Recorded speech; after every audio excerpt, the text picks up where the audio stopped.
I'm Rabbi Julia Andelman, Director of Community Engagement here at JTS, and I'm so happy to welcome you to today's session of our summer series on stories and storytelling.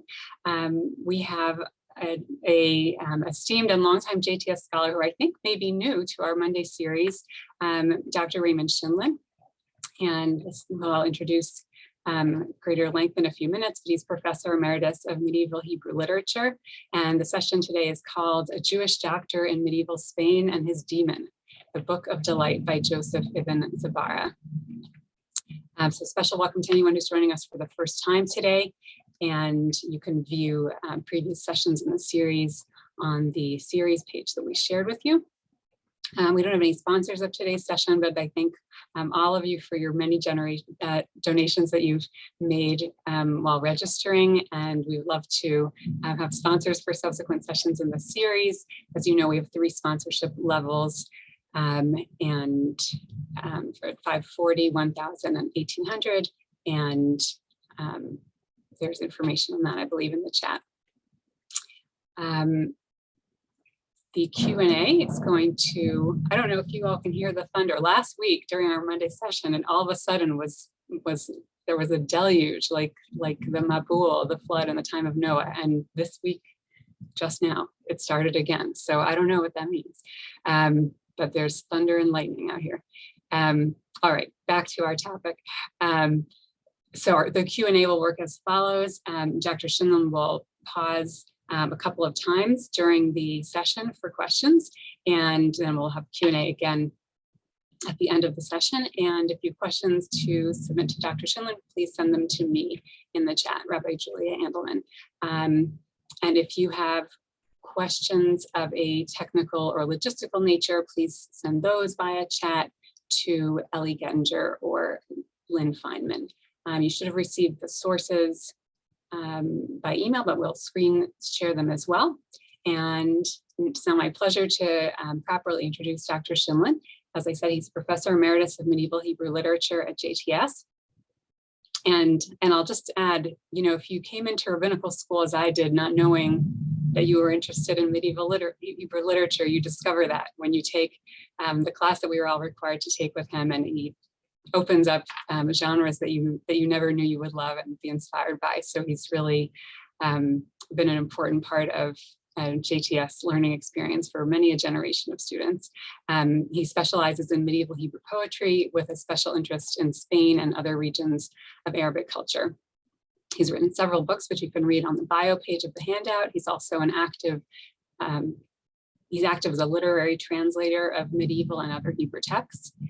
And his most recent book is Vulture in a Cage, Poems by Solomon ibn Gabirol, who's one of the true greats of medieval Jewish literature. Okay, sorry, there's more here that's about this particular session, which I think I'm not supposed to read. So I'm going to leave that out for now, and leave anything about the protagonists and the literature of today's session to Dr. Scheindlin. And Dr. Scheindlin, I now turn it over to you.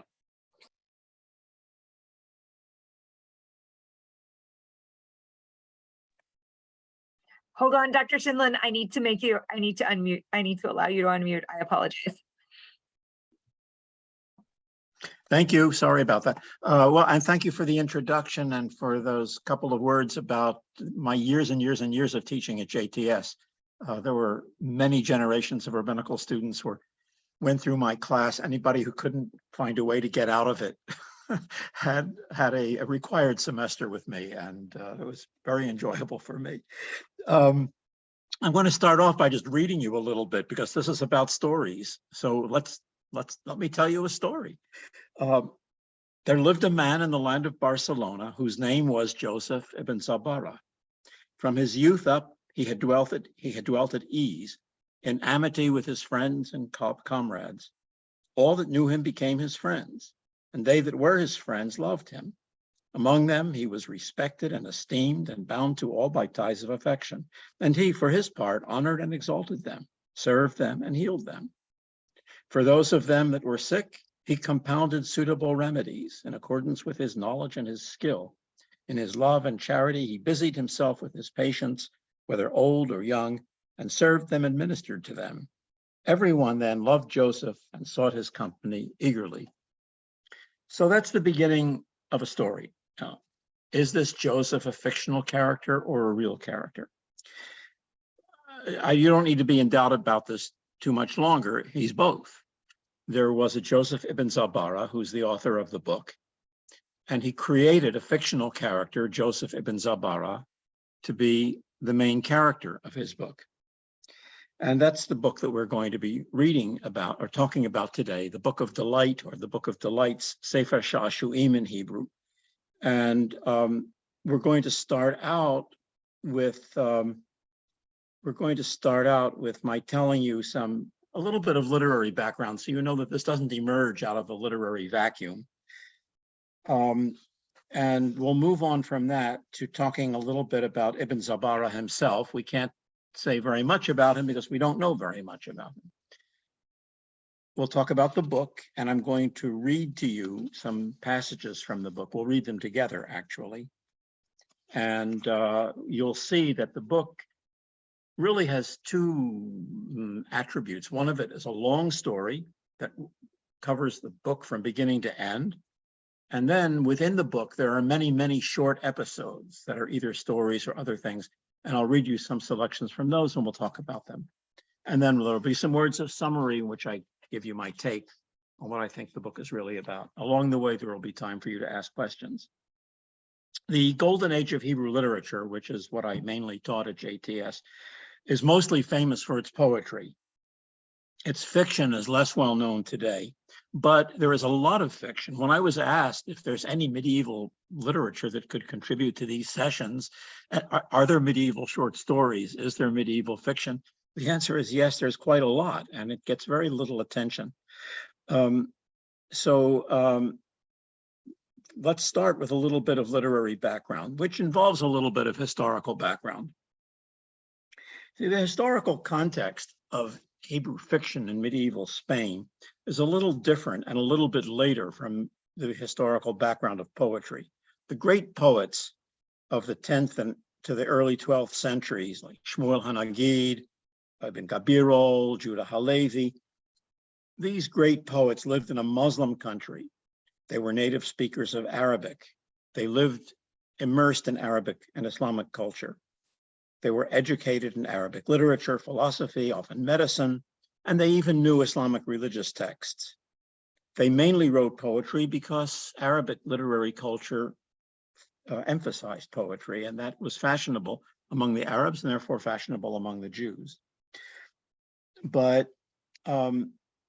just in the later part of this period, some forms of fiction began to achieve prominence in Arabic literary circles, which was kind of an innovation in the Arabic world. Animal fables, particularly, came from India in the form of a book called Kalila wa Dimna, a book about stories told by two jackals to each other. The book came from India and it became exceedingly popular. It was translated into Arabic and it was translated into all the other languages of the Mediterranean, including Hebrew. There was the 1001 Nights, whose origin is obscure. The Arabs never considered it to be serious literature, but it became very, very popular throughout the Islamic world around the later part of the period that we're speaking of. Now, in 1085, 1086, Toledo was conquered by Christians coming down from the north, and they pushed the Muslims southward over a period of time. After Judah Halevi died in 1141, the Jews were expelled from the remaining Muslim territories in Spain. By 1212, most of the peninsula was controlled by Christians. And little by little, Arabic culture receded, and Romance culture, that is, the culture of Christians speaking the Romance languages that were turning into Spanish, alongside Latin, they came to prominence. But in the meantime, for a long time, throughout the 13th century, Arabic was still considered to be a language of prestige. The Christians generally didn't know it. The Muslims had been chased out. So the Jews were, in a way, the bearers of Arabic culture throughout the 13th century in Spain, while Christians still wanted to know about what the Arabs had been writing about. So Jews became kind of intermediaries, middlemen of Arabic culture. But Jews began reading the new literary works written in early Spanish, such as the Song of the Cid, We begin to see the beginnings of hybrids, three-way hybrids, Jewish material merging with Arabic material and merging with Romance material. Gradually, the taste for the poetry and prose of the Romance languages began to penetrate the Jewish community, and Jewish fiction began to emerge as a hybrid of, as I said, of Arabic, Christian, and Jewish sources. And Ibn Zabara's Book of Delights is a perfect example of this. At the end of the 12th century, it shows strong influence of Kalila wa Dimna, the book of animal fables that I mentioned before. It shows features in common with early Romance literature. It's a real hybrid work. Another introductory point that I need to make is that in this period, fiction, both Romance and Arabic, tended to want to present itself in the form of works of instruction. In other words, telling a mere story for the fun of it might have seemed frivolous. So the writers inserted scholarly material into the stories. They found ways to integrate the stories with informative material. And people really loved to pick up information. You know, ordinary people who were not scholars liked picking up information about science, about religion, about medicine, about astronomy.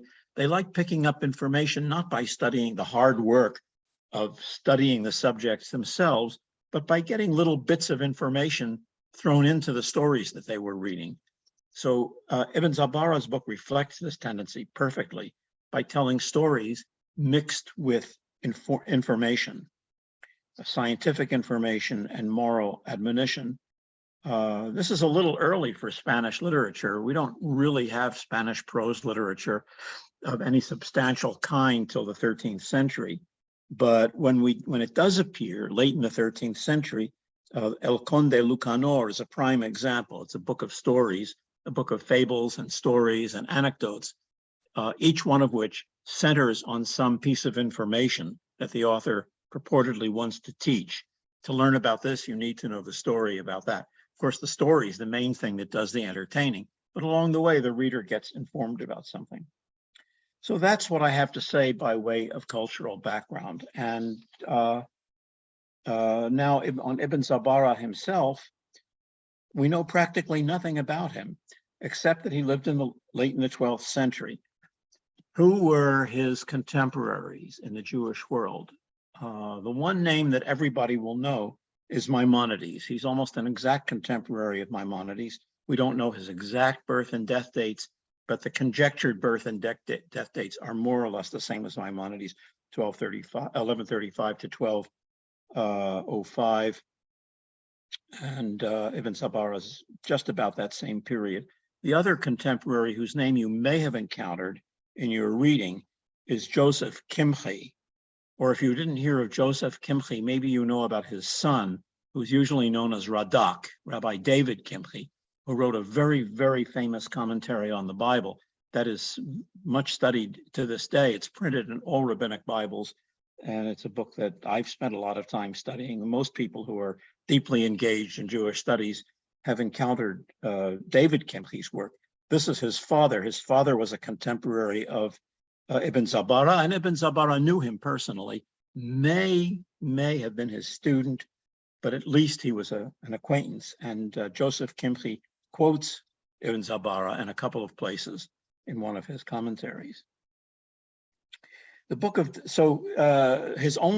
Zabara's only extant works are the Book of Delight itself, which is what we're going to talk about, plus a few poems, some of them didactic poems, in other words, poems that are designed not to entertain, but to instruct or to help you remember some subject of learning. In his case, it's a medical treatise in the form of a long poem, and some liturgical poems that were meant for the synagogue.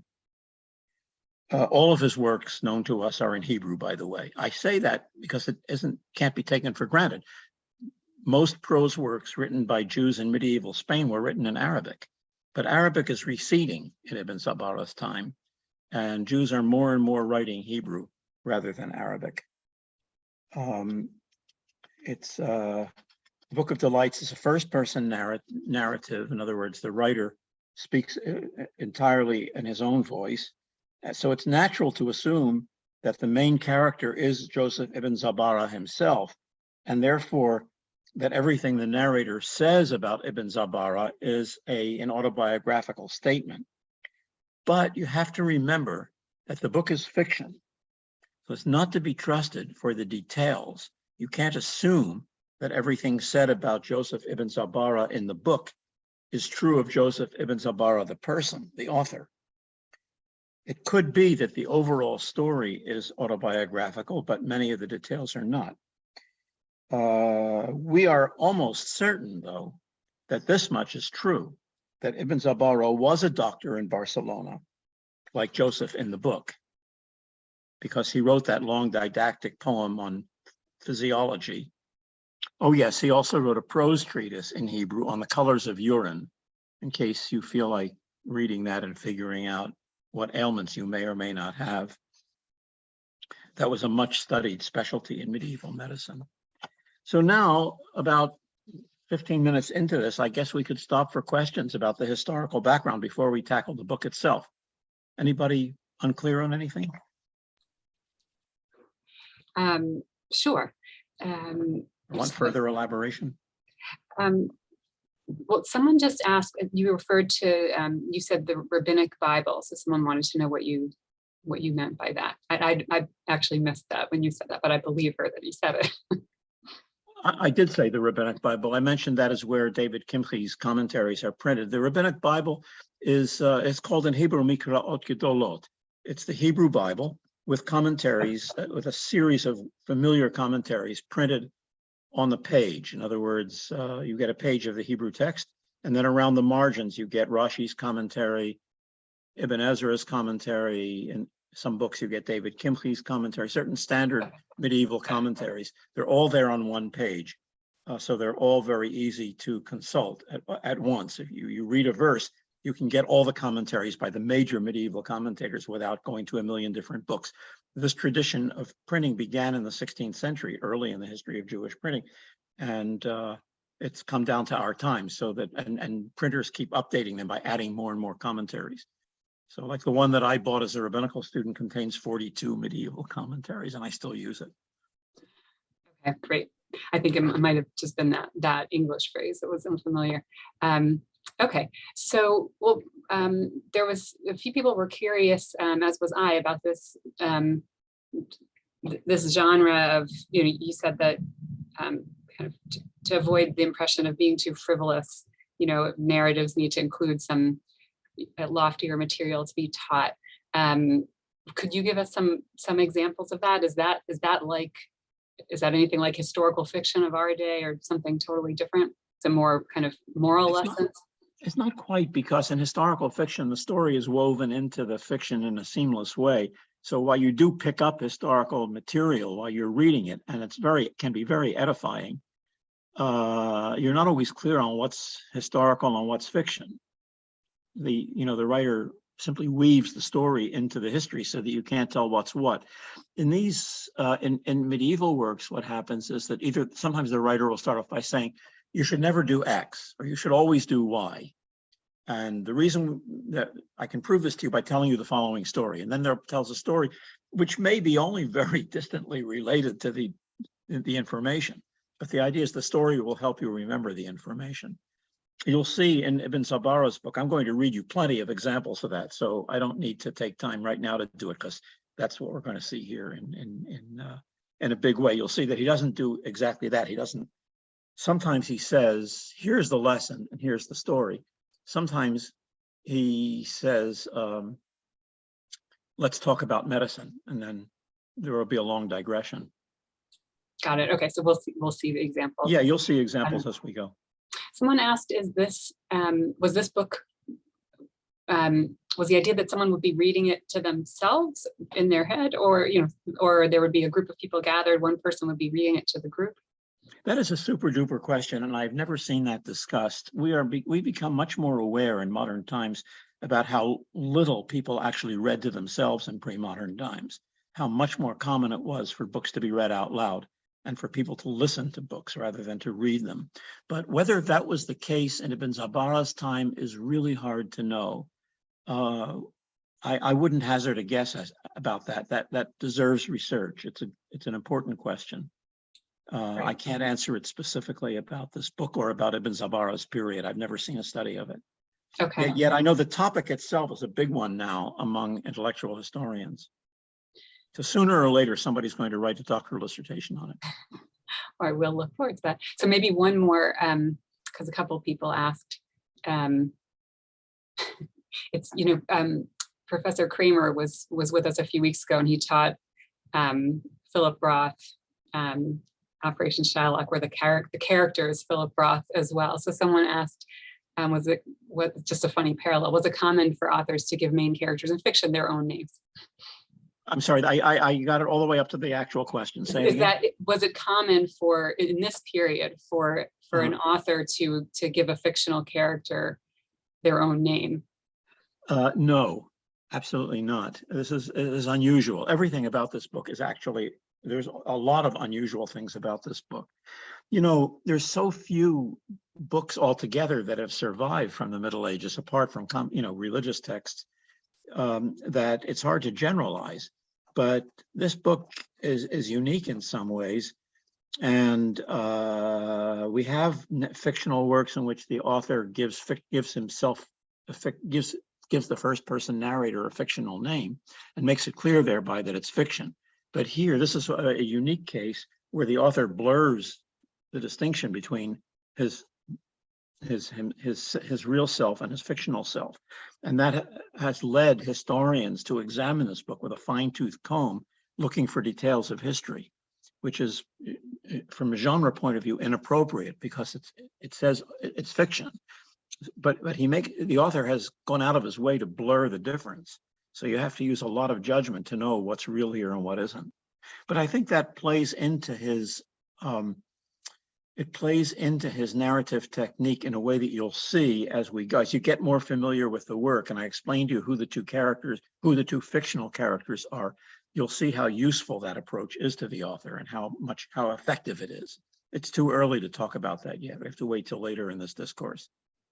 Right, I think that our appetites are sufficiently whetted to look at the material that you've brought us. Okay.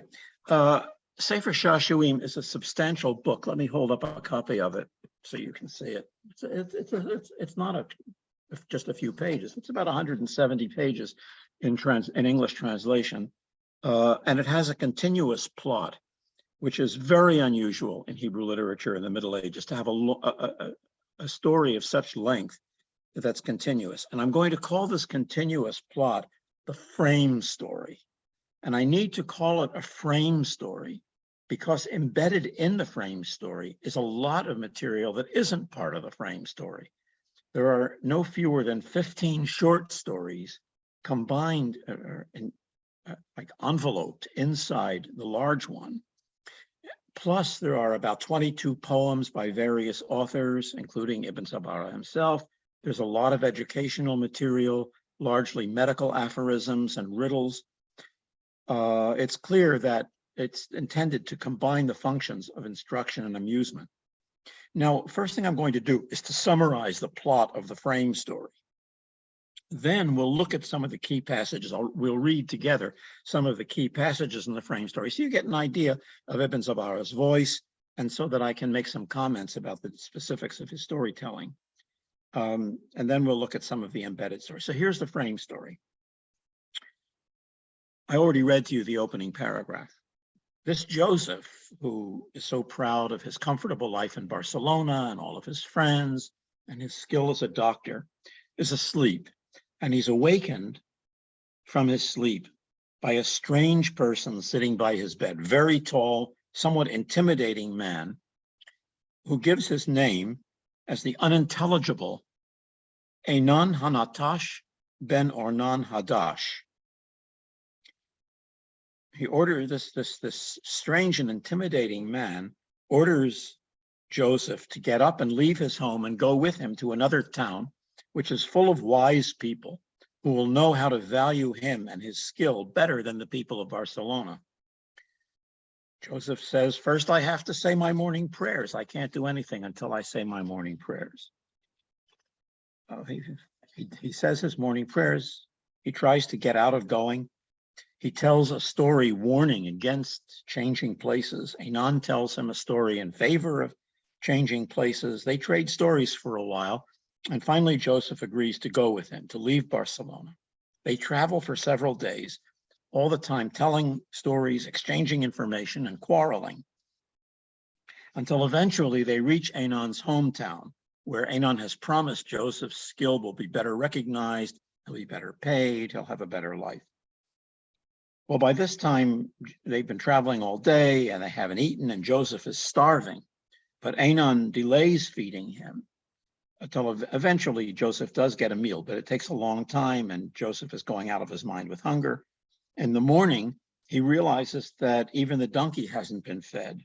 Joseph is furious and berates Anan. Then Anan rises to his full superhuman height. He turns out to be more than human. He reveals that he is actually a demon, and that his weird name, Anan Hanatash, Ben Ornan Hadash, is actually an anagram for Satan, the son of a demon. Hanatash is Hasatan, and Hadash is Hashed. Joseph is terrified to be at the mercy of this demon, especially since he's been berating him for starving him all this time and for not feeding the donkey. But Anan turns out, once Anan has revealed himself, once Joseph has taken in the real identity of Anan, Anan turns out to be benign. He takes him on a tour of his country, which is Demon Land. And Joseph finds that the inhabitants of Demon Land are not as clever as they had been billed. In fact, they're rather stupid and boorish. Anan had promised to find Joseph a wife among the locals, but Joseph wants nothing to do with them. And even Anan confesses to having married a foolish woman. After first seeming wise and terrifying, Anan gradually is seen to be not so clever and rather docile. And Joseph and Anan seem to trade places, and now Joseph is the dominant figure. Joseph realizes, this is the bottom line, that he made a huge mistake by leaving Barcelona in the first place, by listening to Anan. And the story ends with him resolving to return home. So that's the overall outline of the story. Now, I'd like to read a few selections so you get an idea of the style. Unfortunately, the translation is rather old-fashioned and stilted, despite being the work of an academically distinguished man and also, I should say, a JTS graduate. The translator, Moses, here's a copy of the book. I don't know if it's available any longer. The translation is from 1932, and it was done by a JTS graduate named Moses Haddis, who left the profession of the rabbinate soon after graduating from JTS and became a professor of Latin and Greek at Columbia University. And there he wrote many books on Roman and Greek literature and did a lot of translating of Greek tragedy. This translation was done in 1932. We would do it rather differently today. The style is a bit antiquated. I should also mention that JTS has a strong connection with Ibn Zabara, not only through Moses Haddis, who did the translation, but also through the Hebrew edition that I held up before. The only real Hebrew edition was done by Israel Davidson, who was professor of medieval Hebrew literature, 2 professors before me. He died around 1930. I should look this up. I think he died around 1940 or 1939, around the time I was born, in other words. Israel Davidson, who edited the Book of Delight, died. Anyway, there's a lot of connection between JTS and this book. So let me read from pages 47 to 51, and you can follow along. And here you'll see how the story begins. I can just summarize the first paragraph because I've already read it. There was a man living in Barcelona whose name was Joseph ibn Zabara. He led a comfortable life. He had a lot of friends. He was a good doctor and everybody loved him. Came then a night when I, Joseph, was sleeping upon my bed. Second paragraph. My sleep was sweet upon me, for that alone was my portion of all my labor. Things there are which are for the soul a weariness, but for the body restful. Other things are weariness for the body, but restful for the soul. But sleep brings rest at once to body and soul, as all people well know. You see how already bits of medical information are being inserted into the story. Saintly Hippocrates was once asked, what is sleep? And he discourses on the nature of sleep. In sleep, the highest virtues descend into the depths of the body to provide refreshed vigor for the body. Aristotle has said, Galen has said, Yahya ibn Masawai has said. You see how he brings in all these quotations from famous authorities of old. And it came to pass, as I slumbered, that I saw an appearance before me as in a dream, in the likeness of a man exceeding tall, who did then rouse me, as is the wont of a man who arouseth another from his sleep. Arise, thou son of man, quoth he. Why are you slumbering? Awake and look upon the wine as it floweth red. Arise and recline at my side, and eat what I have brought you, as my means provided. So I arose in haste just as dawn broke, and I saw wine and bread and meat before me, and a lamp burning in the man's hand, of which the light shone into every corner. Then I spoke and said, what are these, good sir? My wine, he replied, and my bread and my viands. Sit down and eat and drink with me, for I love you as if you were of my mother's sons. We should be suspicious when a man we don't even know says that I love you as much as if you were one of my mother's sons. But after I had thanked him for the kindness of the honor he did me, for his love and his generosity, I said, Sir, I may neither eat nor drink until I have prayed to him that discerns my way and makes my footsteps firm and vouchsafes to me all my needs. For indeed the choicest of the prophets and the chief of them that were called, our teacher Moses, said, and then he goes on to discourse on why it's forbidden to do anything before you pray. Aristotle too was asked whether prayer or food should have first place. Now, you know Aristotle didn't really say this, but this is attributed to Aristotle. Prayer, he said, for prayer is the life of the spirit, and victuals are but the life of the body. Furthermore, prayer and study are not possible for a creature that is sated and a paunch that is stuffed. Which is better, a philosopher was asked, victuals or prayer?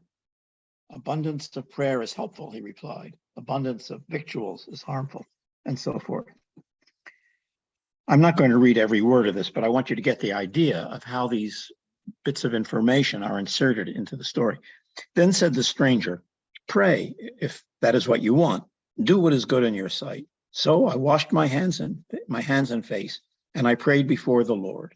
Then I ate of all that was before me, for his soul was become dear in my sight. In the midst of the food, I would drink of the water of the fountain. But he rebuked me and said, drink wine, for compared to it, even pearls are worth nothing, and it is indeed a delight to the eyes. But I said, I take no delight in it, nor do I desire to drink it, for indeed I fear it. And he said to me, why do you hate it in your heart? Surely it makes glad and rejoices the heart of man. And I said, I cannot drink it, for he that drinketh wine becomes drunken until he is a stranger to his own brother. Wine blinds the eyes and darkens the whiteness of the teeth. See, we go into a long discourse now on the dangers of drinking. It makes the faithful speechless and robs elders of wisdom. It weakens the powers of the body, paralyzes the members of their functions, etc., etc. It reveals the secrets of bosom friends and causes dissension between brothers.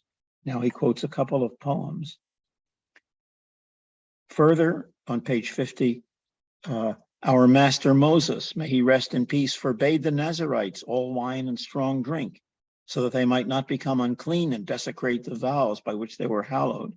And the priests were forbidden to drink wine. So we have a whole discourse here, a whole miniature treatise on what's wrong with drinking wine. Now we're going to get the opposite from the visitor. Then did the man's wrath kindle, and he said, why do you reproach wine and revile it and slander it with vehemence and recall its defects and deny its virtues? Do you not know? Have you not heard? Wine begets gladness and banishes sorrow and sighing. If anyone is afflicted in soul, may he drink and forget his misery, quotation from the book of Proverbs, without acknowledgement. Wine assists in the digestion of food and avails to assuage pain better than does rest. It causes disease of the nose to depart. It is salutary for maladies of the intestines. It causes the urine to flow. If it be restrained, it makes a weak heart firm. It rids the kidneys and veins of humors. Excellent for arousing appetite. So you see, we have point counterpoint. We have a whole new treatise counteracting the first one, the anti-wine one, and and look how far we've gotten from our story. Now, you and I, we love a story. We don't want to see the story interrupted by a commercial. I don't know about you, but I want to break the TV when a commercial breaks in on a movie. Medieval readers weren't like that. They wanted the information. They enjoyed hearing this information, even if they knew it already. They liked hearing it rehearsed. So, and they also probably enjoyed the tension of waiting to see how the author is going to get out of this and how is he going to get back to the story. But eventually, on page 51, after some more poems, I said to him, seeing that you have freely offered your kindness, don't be angry, let not thy wrath be kindled. The ancient physicians who were wise and prudent prescribed that water be drunk at the time of eating, because it is heavier than wine, and by its weight causes the food to descend to the uttermost parts of the stomach, so that digestion is improved. But an hour or two after eating, they prescribed that a little wine, unmixed with water, be drunk to augment the natural heat, to assist the digestive powers. So the argument is resolved by a compromise. Sometimes drinking wine is good, sometimes drinking wine is bad. Truly have you spoken, said he, and I too adhere to your discourse.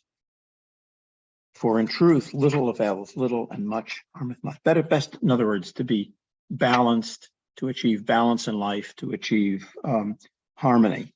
And then we get back to the story, and I'm not going to continue reading at this point from this part because I want to get to some other parts. We're going to skip now to much later in the book. This is going to be a selection from page 119 to 125. At this point in the story, Joseph and Anon have arrived at Anon's town and at his house, and Joseph is hungry, and he is getting frustrated that dinner's not on the table. The servant is very dilatory. There's a lot to do before they can eat, and it's clear that Anon is just killing time. So this is on page, toward the bottom, the last paragraph on page 119. Finally, the food comes. Then did the slave hasten and bring a sheep, roasted entire, head, knees, entrails, and all. Anon said, as my soul lives and the soul of my grandfather, all my admonitions to beware of your desire, I gave, all of my admonitions to be wary of your own desire, I gave you only to benefit you and for your own good. But I replied to him, your love is like the love of the demon for his son. He embraces him and caresses him until he strangles him. Anon continued on page 120, about 7 or 8 lines down. All that I have said, you have weighed in the balance of blame and have recognized neither kindness or goodness. Nevertheless, since you have become my guest and have come into my house, it is my duty to watch over you and to guard your body and your soul. But if you don't accept my admonition, then your blood will be on your own head. Therefore, beware of eating of flesh. As Hippocrates has said, guard you from eating flesh and make not your bellies burial places for cattle. And Galen has said, there is no fool as the man who fills his belly with whatever he finds and does rely on that his red bile will digest the things that are sour, and the white bile the things that are salt, and the black bile the things that are greasy and fat. The combination of many diverse, this is farther down on the page, the combination of many diverse victuals, inasmuch as they are not of a simple sort, restrains the stomach from digesting them, and renders it unable to transmute them into blood. Eat no hard substances, for they destroy the teeth. How do I know that? And corrupt the digestion. Divide your eating into thirds, a third for food, a third for drink, and a third for rest. It avails not if your belly becomes swollen or if you visit the latrine often. So you see how Anon is really trying to prevent Joseph from eating. He's stingy out of sheer stinginess, but he's trying to disguise this as medical advice. So he intended to refrain me from food by his words, as he had done continually, and to deceive me with his discourse. Wherefore I put my hand forth to the shoulders of the mutton to eat of them. But he said, beware that you eat of them. So I reached for the breast, but he said, touch it not, even in thy dreams, because it delays digestion in the stomach. And I raised my hands to the kidneys, whereon he said, they're the source of urine and the refuse of the blood. And I lifted my hands to the knees, but he said, they're very near the bowels, where issues the dung. So I turned my hand to take the tail, which contained the spine. Of no good is the spine, said he, for it is filthy and bad, and kills the wicked desire of him that takes it. Then I said, since you would prefer that I didn't eat of it, why have you served it? Why have you roasted it? Eat, said he, of the portions that profit, as the hind legs and forelegs, which have no evil. So I stretched my hand forth to take of the legs, which were nearest me. But he said, don't take of the forelegs, but of the hind legs, for they are better. And take not the right, for the left is better, for it is nearer the heart and the source of natural warmth. Or better, take what portion I give you, and leave the rest, and thereby be delivered from evil. So he reached forth and for the left leg, which was dry and scorched, and gave it to me, and I ate it as a dog eats a bone. But he hastened and said, speedily remove the mutton, lest aught of its evil nature escape. So I cried out with a loud voice and a bitter soul, am I a dog that you give me bones? It is written in any part of the books of wisdom that men are to be fed on the bones of beasts and cattle. Give me flesh, for my soul does long for it, or I will take it by violence. And I reached forth and seized of the flesh ere it was removed from me. And Anon spake up, against whom are you crying and speaking words of boldness? It is not mine to abide this. Then he said to his household, have you seen this lunatic that has come to my table to plunder and rob my substance? All that was before me he has snatched and devoured.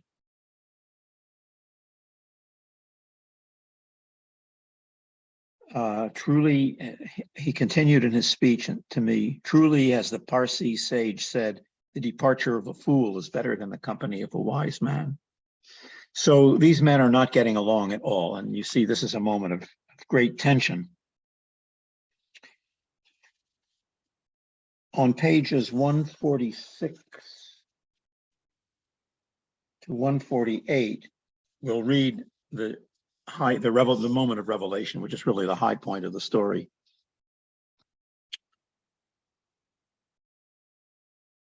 Then I went to see my ass, and I came to the crib, but found it empty of straw and provender.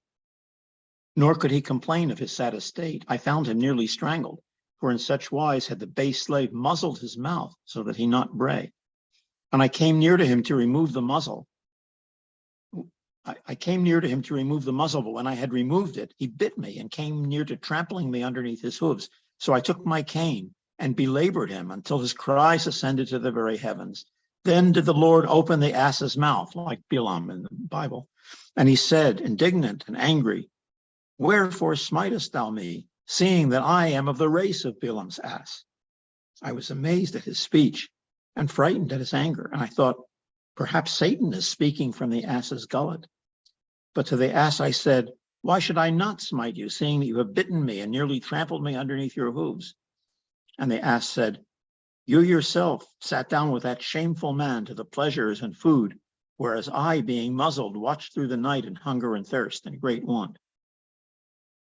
And I replied, am I Balaam that understands sorcery? How should I know that you are in hunger and thirst, since that base slave did declare to me that you had eaten sumptuously and were satisfied, and you had reclined and were lying at ease in the corn crib? So I cried out upon the slave and saying, why were you about to slay my ass with hunger and thirst? And why did you afflict him so exceedingly cruelly? The slave answered and swore that he had put straw and provender before the beast, which had then eaten and become satisfied, but that the belly of the ass was like that of his master, and he left nothing remaining. So the servant, like Anon, claims that Joseph is the one at fault. But, said I, if you had indeed given him provender, why did you muzzle him so that I should not hear his braying? And so forth. His master, so he argues with the servant. His master Anon overheard these remarks and forged his tongue against me and spoke.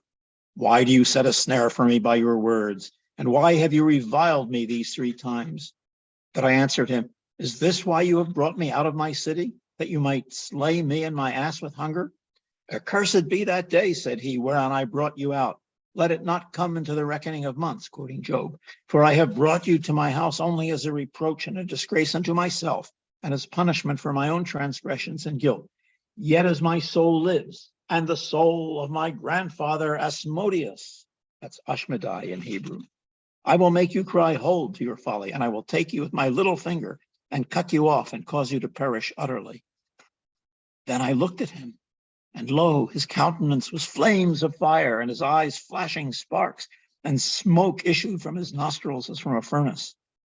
I inquired in a gentle voice, my soul in great confusion, my lord, let me but ask you, and be not wroth, which Ashmedai was your grandfather? The great Prince Ashmedai, he replied, who lifted King Solomon from his kingdom upon his wings and carried him afar from his country. Then said I, woe to me, I considered you a dear friend, and now I discover that you are one of the demons who ensnare the spirits of mortals. Is this your kindness to your comrade? Wherefore did you not tell me thy race? Why did you thus deceive me and bring me forth from my native country? And he said, and where was your understanding and your discernment, your knowledge and your wisdom? Did I not tell you my name was Anan Hanatash, the son of Ornan Hadash? Turn it about and you will find it, Anan the Satan, the son of Ornan the demon. And now he gives his whole genealogy: son of Death Court, son of Mighty Death, son of Death Shade, son of Dread, son of Confusion, son of Terror, son of Bereft, son of Malady, son of Pestilence, son of Destruction, son of Minish, son of Evil Name, son of Alban, son of Yavan, son of Scorn, son of Mishap, son of Plague, son of Brazen, son of Haughty, son of Sherem, son of Guilt, son of Deceiver, son of Stenchdom, son of Perish, son of Crooked, son of Curse, son of Abdai, son of Asmodeus, Ashmedai, king of the demons, unto whom they were all servants. When I heard all these names, howling desolation seized upon me, dread and terror fell upon me. My heart forgot all glad and gladsomeness, and tremor seized my flesh. And I cried, woe is me for my destruction, for here will my grave be. Truly have the sages said, a man's feet are pledged to him, to bring him where fate would have him. But he said to me, fear not, do not be dismayed. Let your speech be calm. For by the lives of all the souls I have mentioned, I will not forsake you until I have accomplished that which I spoke. Arise and walk in the land, and the length of it, and the breadth of it, and behold its beauty and its goodliness. Nevertheless, the people be strong that dwell on the land. So that's the great revelation moment, what literary scholars call the moment of anagnorisis, the moment when the revelation happens upon which the entire narrative hinges. But after that, as I told you, all the tension dies down. It turns out that the land of the demons is a kind of wishy-washy place where people are not very strong, not very intelligent, and don't really have their wits about them. And Joseph quickly loses interest in them. So that gives you the large picture of the story. We'll have a little question period now. And then in the remaining time, I'll tell you some of the stories that are framed within this large story. And you'll see some of the miniatures that the book has to offer. Great, thank you. I think two questions. You had mentioned that so much of the literature from this period and even this author is lost. How might something have been saved? Do we know how any given thing that survived, how it actually came to us? Yeah. Well, remember that it's still too soon for printing, right? These books were written down. Manuscript copying was very expensive, very tedious time consuming and very expensive. So when books were published, they were published by one at a time. They weren't published in mass copies the way they are since the age of printing. So people made copies who were interested in the book. Let's say Ibn Zabara's friends probably loved the book, and I'll bet floating around Barcelona at the beginning of the 13th century, there probably were many handwritten copies. But the only copies that we have available to us are printed copies. They were printed probably because exiles from Spain brought them with them to Italy. In Italy, starting in the 15th century, there were Hebrew printers. Once printing began in the 15th century, there were Hebrew publishers in Venice and in other northern parts of Italy and Naples. So somebody got the idea that he could make money by selling copies of this book, and they printed it. But they printed very small editions. So these books are exceedingly rich. There are 2 printed editions that are extant. Both of them, no, one of them printed in Italy and one of them printed in Constantinople. Also, the manuscript was probably brought to Constantinople by a Spanish exile in 1492. So the books were disseminated that way, but they were printed in very few copies. So we're lucky that a handful of copies have survived. And in modern times, they've been reprinted, so they're much more available. But many books were lost because nobody bothered to carry them. Nobody thought that somebody, there's a lot of contingencies. The book had to be carried off to Italy or to Constantinople or to someplace where there was a printing press. Somebody had to think he could make money by printing it. It was very expensive to print them. How big an audience was there? How many people felt like reading fiction in Hebrew? It wasn't even in the Renaissance, when there were a lot of Italian Jews who knew Hebrew very, very well. Still, you could make a lot more money selling the Bible or selling Rashi's commentary or selling Kabbalistic treatises than you could by this very refined literature. This literature is for people with pure literary interests and general cultural, people who are interested in the blending of cultures. And there was always a small market for it, but and a number of books of this kind have survived. For example, the Stories of Emmanuel of Rome, which is when I was asked what I might like to teach, that was a big contender that I thought I might do with you. Maybe another year we can do it. The Stories of Emmanuel of Rome. That sold, that was printed and was disseminated. But it's undoubtedly there were lots of other books that didn't survive. It's just there are too many contingencies. Thank you. A few people asked about the demon and what it. Here are some things that people said. Does it potentially stand for?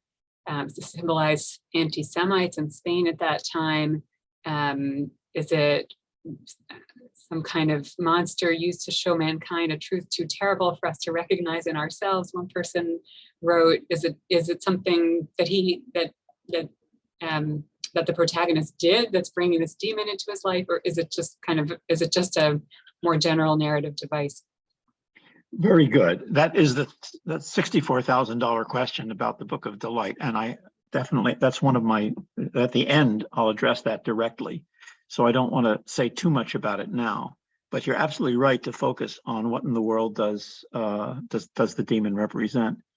I think the one thing that I would say about it now is that for a long time, scholars who studied this book tried to figure out what real person living in Barcelona in the 12th century is represented by Einan Hanatash ben Arnan Hadash.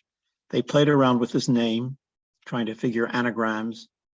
Because Ibn Zabara himself tells us that part of the name is an anagram, son of the demon, son of Satan. They went through a list of names of people who are known to have lived at this time, who could have known Ibn Zabara, who might have tricked him or led him astray. A certain amount of ink was wasted trying to figure that out. But I think we're only going to figure it out. The only real clue to his identity are the clues that are given in the language of the book itself. And my last point in today's talk is exactly that. So I'm going to hold off answering that and just tell you that Yishar Koach for asking the question, because that is the key question that wants to be asked. Okay, great. We will wait for the answer. For my answer, it may not be the right one. Maybe just one more, because people have observed just about this frame tale genre, right? We know it from Chaucer. We have 1001 Nights there. So just, I guess the comment is that it seems to be part of a larger, right? It's not unique to Definitely, literature. yeah, definitely. It's very interesting that it appears here. It's not, you have to distinguish a couple of different kinds of frame tale. Chaucer and the Decameron are both are frame tales in the sense that a situation is set up in which stories are told. In Chaucer's, in the Canterbury Tales, a group of pilgrims are on their way to Canterbury and they tell stories to while away the time. But the journey itself is sort of taken for granted and nothing is made of their arrival. So the large frame is minimal. All that's important is that it's an excuse to tell one story after another. The same in the Decameron. A group of young people have fled Florence because of a plague, and they tell stories to each other to while away the days while they're in quarantine. But their adventures at the beginning and at the end are not really important to the collection. This is much more like the 1001 Nights, where, and I mean, 1001 Nights is an inexhaustible treasure of stories, but most of the stories are framed by stories that themselves are important. In other words, in the story of the beggar and the three ladies, you have a beggar comes to the house of three ladies and three strangers knock on the door and join them. And each of them gets to tell a story, but the large story of what the beggar is doing in the house of the ladies itself is an important story, and how he got there and what happens after that. So you have the large story, then you have the three stories of this group and three stories of that group. But then within each group, they tell stories that are themselves contain frame stories until you're completely bewildered at where you stand. And of course, I mean, it is extremely artfully done. It's really like an arabesque, where like Arabic writing, where you can't actually tell what the writing says unless you know in advance what it says. You have to untangle it little by bit by bit. This is much closer to that type, where you get lost in the tangle of stories sometimes. And the large frame story is itself important.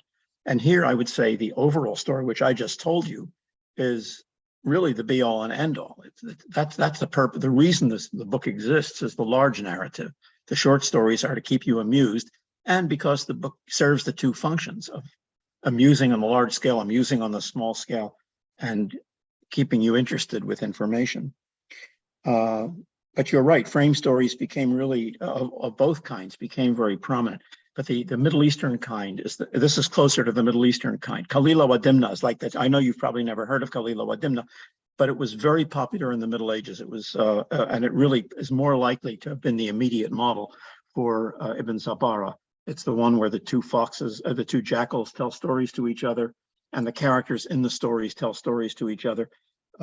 This was translated from, listen to the genealogy of this book, from Sanskrit into Old Persian, from Persian into Syriac and Arabic, then from Arabic into Hebrew and Latin, and then from Latin into all the languages of Western Europe.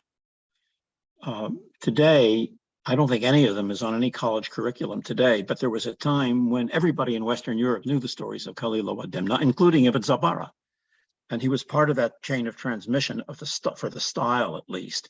And the reason I think that Ibn Zabara knew Kalila wa Dimna is that a contemporary of his, Jacob ben al-Azhar, translated it into Hebrew. There are two, not one, but two translations into Hebrew.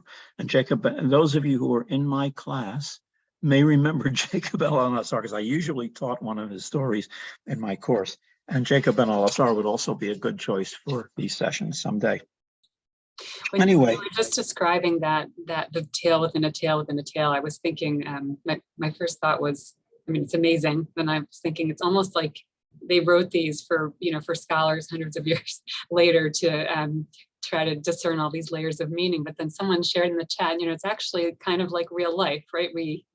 Our lives have stories within stories. So there's a way in which there's a deeper truth. That's a wise comment. There's a deeper truth in that. Yeah. Right, let's go back to your text. Okay. So let's talk about the story, the framed stories, not the frame story, but the framed stories. When Joseph tries to reject Anon's invitation to leave Barcelona at the very beginning, Joseph tells him a story to explain why he doesn't want to go. I will now summarize that story for you. He says, I fear to go with you, lest there befall me what befell the leopard with the fox. What befell the leopard with the fox? A leopard and a fox were neighbors. They lived in comfort and plenty. But the fox was worried that if the leopard should someday fail to find prey, he would kill the fox and eat him. The fox, being shrewd, tries to figure out a way to kill the leopard first. Of course, the fox is too small to attack the leopard directly, but foxes work by cunning, as we all know. So he takes the leopard for a walk. Let's go. I want to show you a really beautiful place. He shows the leopard a beautiful meadow full of fruit trees and woods and rivers, orchards, and plenty of deer among the trees. Now, the leopard is really impressed. The leopard sees deer, the leopard scents flesh, right? Very impressed and convinced that the fox has his best interests at heart. And the fox says, you know, you would do well to move here. This would be a good place for you to live. Look at all the food there is available. So the leopard goes home and tells Mrs. Leopard, we're moving. Mrs. Leopard is smarter than the dim-witted Mr. Leopard. And she realizes that if this is the advice of the fox, it can't be good for them. But Mr. Leopard is adamant, and he's the man of the household, right? He's going to get his way. So they make the move, and everything goes well. It's a beautiful spot. They're very comfortable. They make their camp by a river. But then one night when they're sleeping, there comes a heavy rain. The rivers overflow and drown the leopard and his wife. As the leopard is going down for the third time, he says, woe to him who puts his faith in a fox, and woe to him who does not listen to the counsel of his wife. So that's the story. So it's a familiar type of story. It's like an Aesop's fable, right? And it foreshadows what will happen in the actual story. Joseph will find out that he shouldn't have listened to Aton and made the move. But that's not the most interesting thing about this fable. Nestled in the story is a whole argument between the fox and the leopard about whether you should listen to the advice of your wife. The fox maintains that you shouldn't listen to your wife because women are faithless and unscrupulous.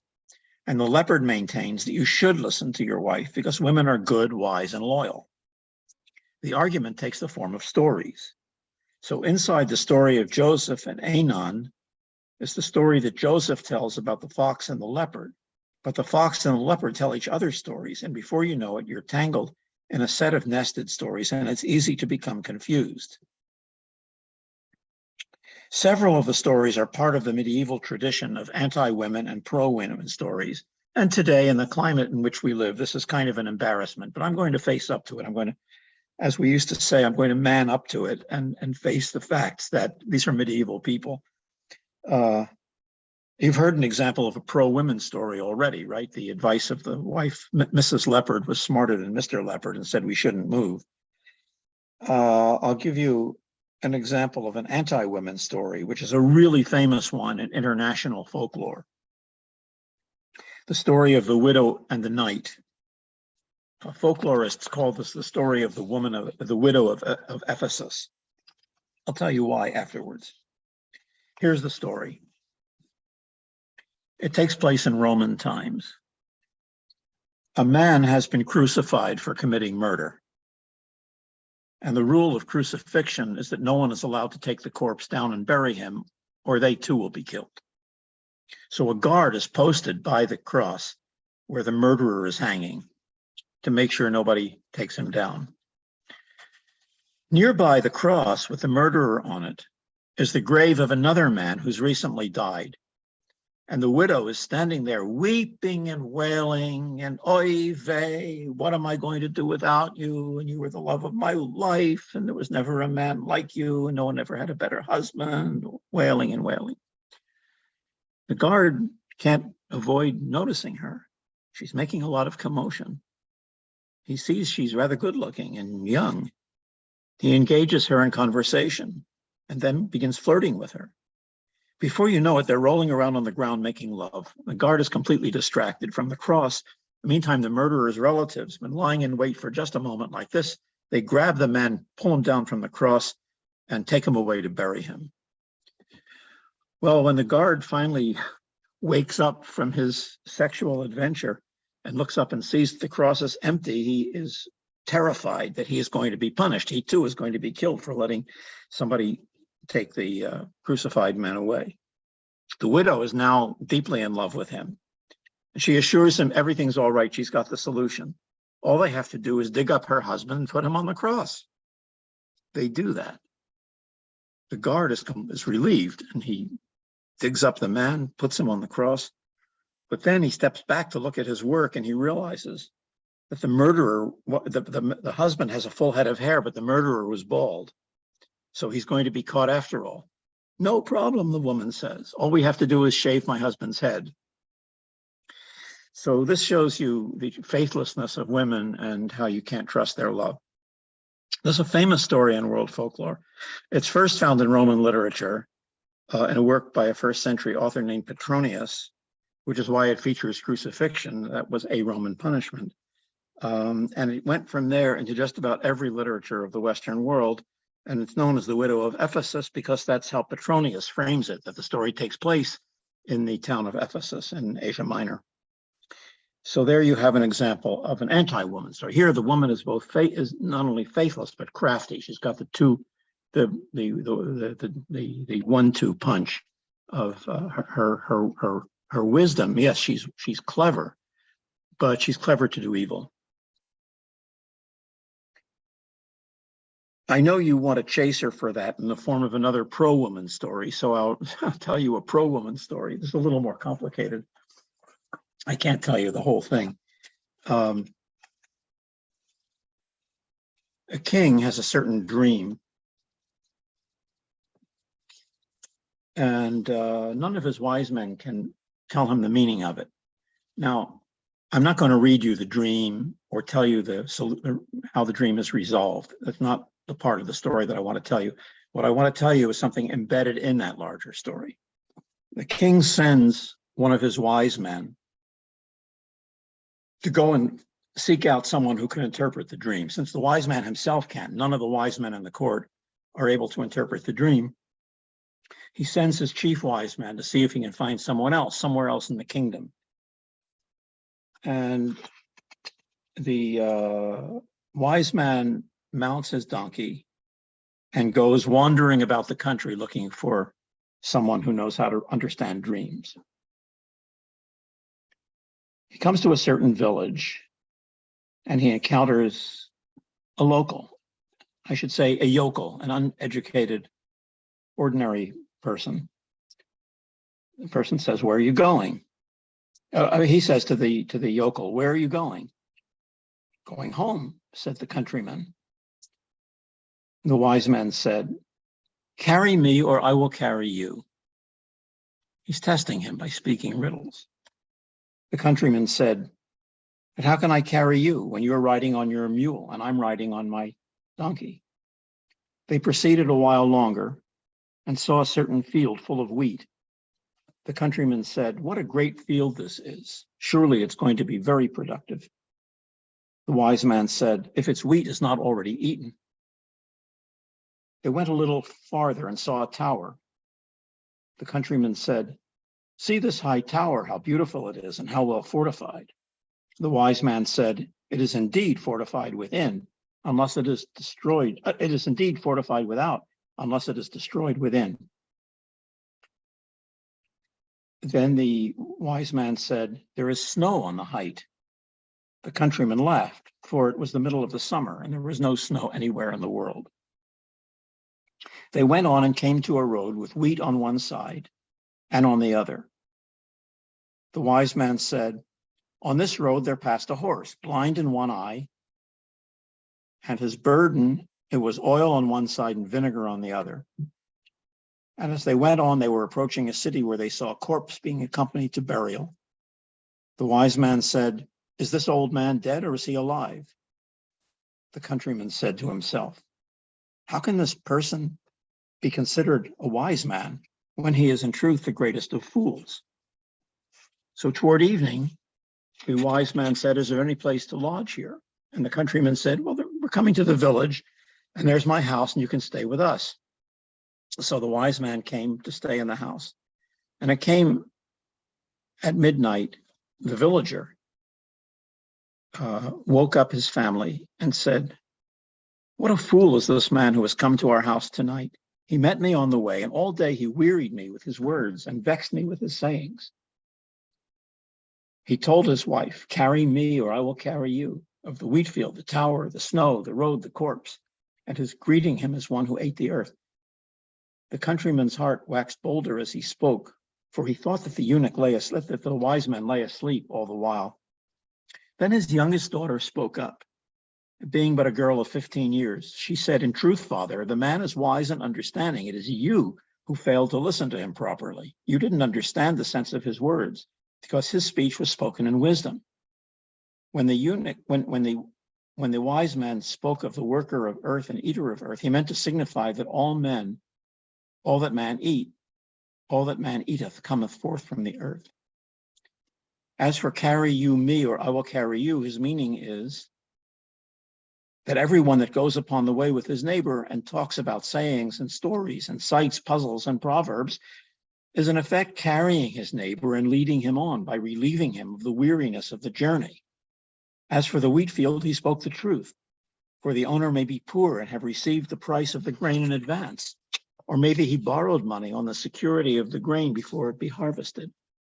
As for the tower, he also spoke the truth, for any house that does not have grain and bread and food in it, that house is destroyed from within and shelters only fear of starvation. When he said there is snow on the height, he meant your beard is white. You should have replied, oh, the season has brought it about. And as for the horse that was blind in one of his eyes, he may have perceived it from the fact that the grass of one field was eaten, whereas the other was untouched. His question about the corpse was also correct, for if the deceased left a son behind him, he is in truth alive, and if not, he is dead. When morning broke, the girl said to her father, before the stranger departs, set before him the food I give thee. Thereupon she gave him 30 eggs and a bowl of milk and a whole loaf, and said, go inquire of the stranger how many days are left in the month, and whether the moon is full, and whether the sun is whole. The old man went, but first he ate 2 of the eggs and a little of the bread and drank some of the milk, and the rest he gave to the stranger and asked all the questions that the daughter had bidden. The stranger replied and said, tell your daughter that the sun is not whole, neither is the moon full, and the month is lacking 2 days. The countryman laughed and said to his daughter, didn't I tell you that this gentleman is a simpleton? For here we are at mid-month, and he says but 2 days are wanting. Father, said the girl, you have eaten some of the things I gave you. The countryman said, yes, I ate 2 of the eggs and a little bread, and I drank some of the milk. Now, said the girl, I know for sure that the man is truly wise and understanding. When the eunuch, or the wise man, I should say, heard of the maiden, that her conjectures failed not by the breadth of a hair, he marveled at her wisdom and was amazed. He said to the father, I have to take your daughter with me. So the countryman permits the daughter to go, and the wise man takes the daughter with him to court, and there the daughter, of course, interprets the king's dream perfectly, and the king marries the daughter, and everything ends happily ever after. So here we have a story of the innocent girl who is wise, wiser than her elders, wiser than the wisest man at court. So that falls into the other category. Now I see that time is fleeting, so I think I need to skip down to my final question, which is, who is Anan Hanatash? Who is this demon? If we had been very attentive at the beginning of the story, and I'm not blaming you for this, we're not reading the story in Hebrew. To be very attentive, you need to read the story in the original language. We would have seen that there are plenty of hints, apart from the unintelligible name, that Anan is a demon. when Joseph asks him his name, he answers, I'm going to quote this in Hebrew first. Lo tuchal lada'at sod shmi ad asher te'arach lechevra imi. You can't know the secret of my name until you travel in my company. Now, a reader who knows enough Hebrew to read this book in the Middle Ages would have known the Bible very thoroughly and would have been familiar with Bible commentators. Unless you go in company with me, immediately brings to mind a passage from Job. And the reason it brings that line to mind is because the verb arach is exceedingly rare. It only occurs, I think, once or twice in the Bible. And it's the passage in Job speaking about one who goes traveling in company with doers of evil is interpreted in the Talmud as meaning someone who associates with evil people, with the evil spirit, with the Yetzer Hara, the evil impulse in man. Immediately we're on the moralistic level of the Yetzer Hara. You can't know the mystery of my name unless you spend time in my company. And he's virtually saying, I am your own Yetzer Hara. And that illumines the entire book, because then he goes on to say, Joseph asks him further about his identity. He says, Vayan Vayomer, again, I'm going to read in Hebrew.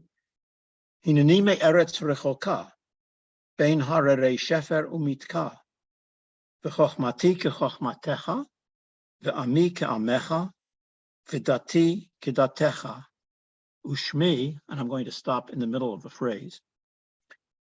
He answered and he said to me, I am from a distant land, between the mountains of beauty and sweetness, and my craft is your craft. My nation is your nation. My religion is your nation. And my name, and what do you expect the next word to be? My name is your name. But what he goes on to say, and you notice it rhymes in Hebrew, Ami ke'amecha, dati kedatecha, it's irresistible to want to finish that by saying, Ushmi kishmecha, my name is like your name. But instead he goes on and says, Ushmi einan hanatash ben onan hadash. So by the implied rhyme tells us that Einan is the alter ego of Joseph. And somebody already suggested that, I think, in the first question period. So you get a big cigar for your, you are as wise as the girl in the story for getting that. Ushmi kishmecha. He is an aspect of Ibn Zabara's own self. So what does that aspect refer to? I say that this particular demon is Ibn Zabara's Yetzer Hara, but I don't think he's referring to Yetzer Hara in the broadest possible moral sense. I think he's thinking of one particular thing. Because what he does in the story is to abandon his home and probably his medical practice and go look for a place where he might be given a better, where he might achieve better fame, better reputation, maybe more wealth, more recognition. He's ambitious. And in his ambition, he probably quit his job, quit what we would call a job, what in the Middle Ages was patronage. Someone was paying him a living to be his doctor, his personal physician. He quit and went to someplace else where he might be better paid, or where he might get more fame, or where there were better colleagues or something. And the narrative is about his disappointment in that attempt and his decision to return home and try to take up his original position. So though the work is fiction, it actually does represent an episode in Ibn Zabara's life in broad outline. The broad outline is indeed autobiographical.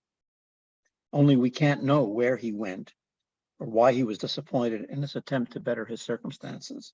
And we shouldn't be looking for a particular person to identify as Einan Hanatash ben Onan Hadash. So now I'll just wrap it up by the following comments. The Book of Delight is a kind of primitive novel, a book with a narrative arc that takes the protagonist from home and back, with a recognition scene as the climactic moment of the action. The narrator learns a lesson to be satisfied with what he has, and not to think that things will be better somewhere else. Like many medieval works in Arabic and Romance languages, as well as Hebrew, the book is stuffed with information about things that have nothing to do with the story, and that are there for the edification and entertainment of the reader, To a certain extent, that is in justification of a book written mainly for pleasure. Medieval readers liked learning facts and reviewing the facts they already knew. This material is mostly medical, but it includes topics from other branches of science and philosophy, as well as a small amount of material bearing on rabbinic law, but this is a distinctively minor concern. Presumably, religious instruction was everywhere.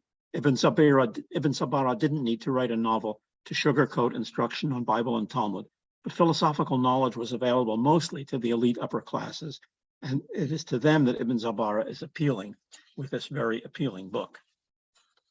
So that is the end of my formal presentation, and we have time for final batch of questions. Wonderful. And maybe afterwards you can share the specific stories that you read with us, and we can add them to the source sheet, because I think people really want to be able to read them, them through again. And just one sort of tactless question before we get to the meaty ones. Can you just share with us again the name of the Khalil, the author that you said everyone would have read in times of yore? Yes, Kalila, Kalila. Okay. W-A. That's how you say and in Arabic. Now you know one Arabic word. Dimna, D-I-M-N-A. Those are the names of the two jackals that tell the stories, and that's the name of the book. Okay, great. Kalila wa Dimna, one of the great classics of Arabic literature. All right, great. There we go in the chat for everyone who wanted to know. All right, well, just as you were wrapping up, two people wrote saying The Wizard of Oz. Yes, I put The Wizard of Oz, and I wrote an article about this book about 10 years ago, and I actually used the term Wizard of Oz in describing the recognition moment. That yes, it's very, very similar in that the terrifying figure, the imposing figure that everybody thinks is so great, suddenly once he's revealed, turns out to be nothing much. That's a striking feature of the story. Right. Okay, great. One person asked, is he the anti-Abraham or anti-Rebecca or anti-Ruth who left their home for good reasons and were successful? You might say so, because those people, if I were a medieval rabbi, I would say, look, those are people who left home because they were commanded by God. You're leaving home out of sheer ambition. Ambition is not a worthy thing. Ambition is one of the meanings of Yetzer Hara. Right? I mean, Yetzer Hara is a very rich concept. It isn't only, we usually associate it with sexual desire, but it can apply to ambition as well.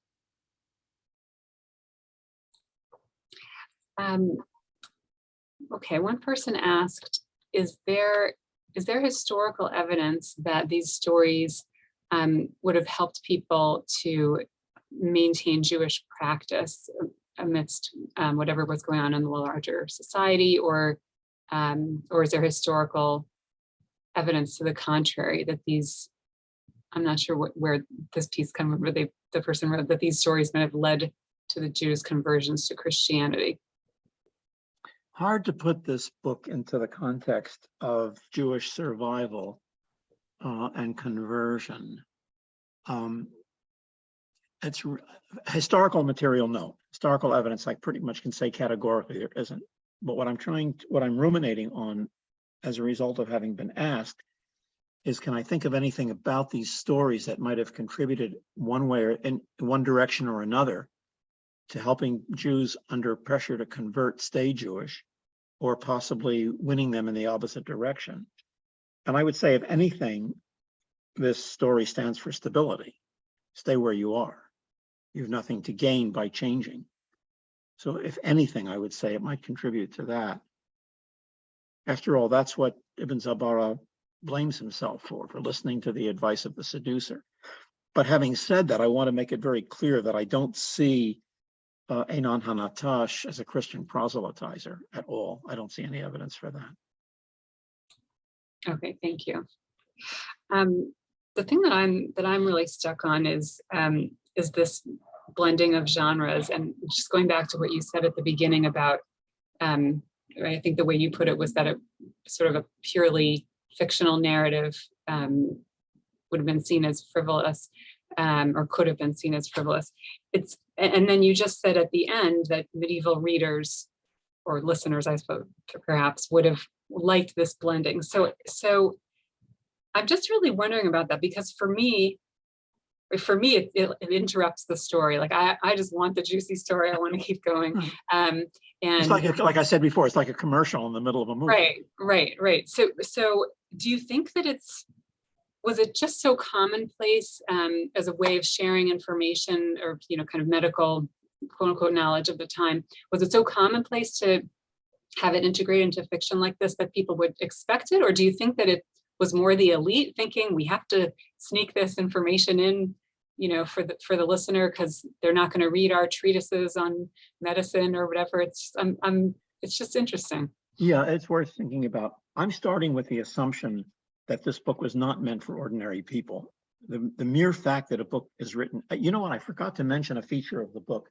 I can't elaborate on it now because there's only like 2 or 3 minutes left, but I forgot to mention a feature of the book that's very important, I think, historically, and that is that the book is mostly written in rhyme. In other words, it's prose, but the prose is rhymed. And any book written in rhymed prose, I assume, is not written for ordinary readers, because introducing rhyme means you have to write difficult Hebrew.